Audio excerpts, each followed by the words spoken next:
Okay, we're going to be doing a first example of gravitational potential energy. All right, so let's show the problem off. Here we go. It is this one right here. A particle of mass m is displaced through a small vertical distance, delta y, near the Earth's surface.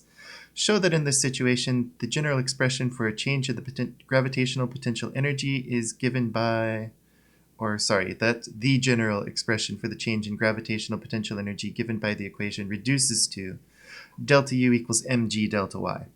Now that's our typical form. You may remember u is equal to mgy is how we thought about it back in 1A class. Delta u would then be mg delta y because y is what we're changing. All right, so let's do a sketch for this. We have, the surface of the Earth. And somewhere there's the center of the Earth, and it's a long distance away, and we've got the mass of the Earth hanging out here.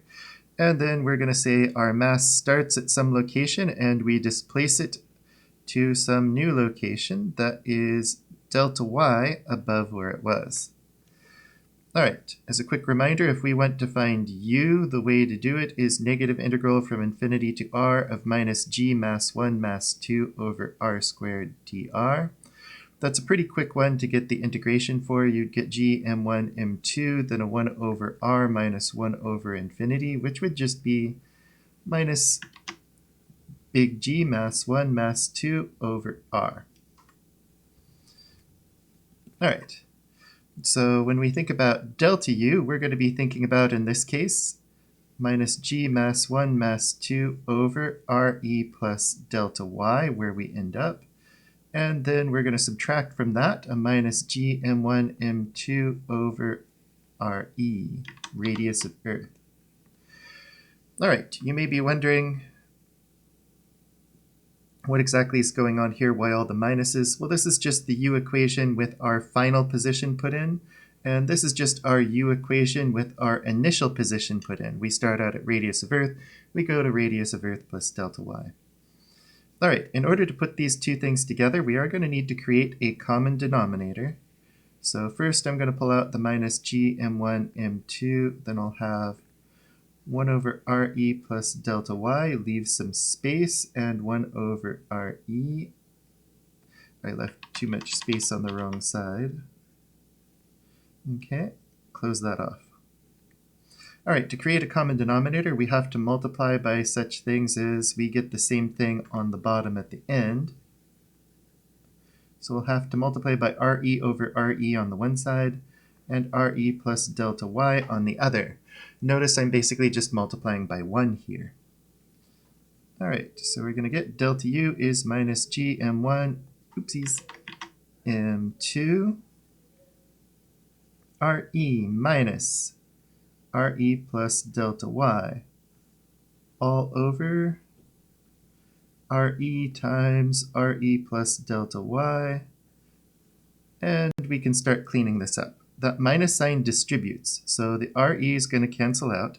We're going to get a minus delta y out of this, so minus g mass 1 mass 2, and I probably should put in what those masses are at some point. re and re plus delta y.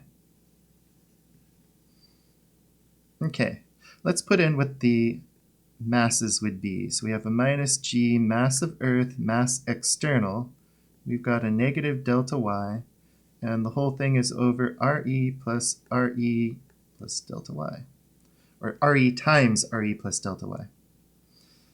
Okay, we're pretty much there. We'll explain what happens in the last step.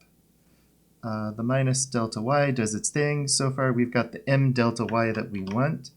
We've got this over re times re plus delta y going on the bottom. But re is much greater than delta y, so re plus delta y is approximately equal to just the radius of the Earth. All right, that means we get delta u is big G mass of Earth over radius of Earth squared, m delta y. I would remind you from section 2 of this unit. This thing right here is little g. So this is really little g m delta y. We now have mg delta y. We've shown that it is consistent provided this condition is met. The radius of the Earth is much, much larger than the change in elevation that we're using. And we do have to operate close to the radius of the Earth for all of this to really work out properly. All right, that's going to be it for this one. And we're going to do one more example that's relevant for your homework.